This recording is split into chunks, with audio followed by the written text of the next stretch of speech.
министра культуры и информации Республики Казахстан за яркую индивидуальность в исполнении песни своей страны.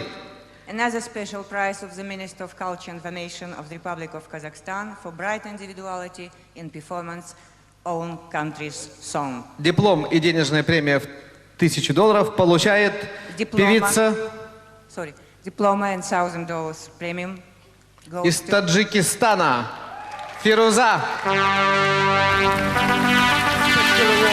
Of the Minister of Culture and Information of the Republic of Kazakhstan goes to Firuza Alipova, Tajikistan.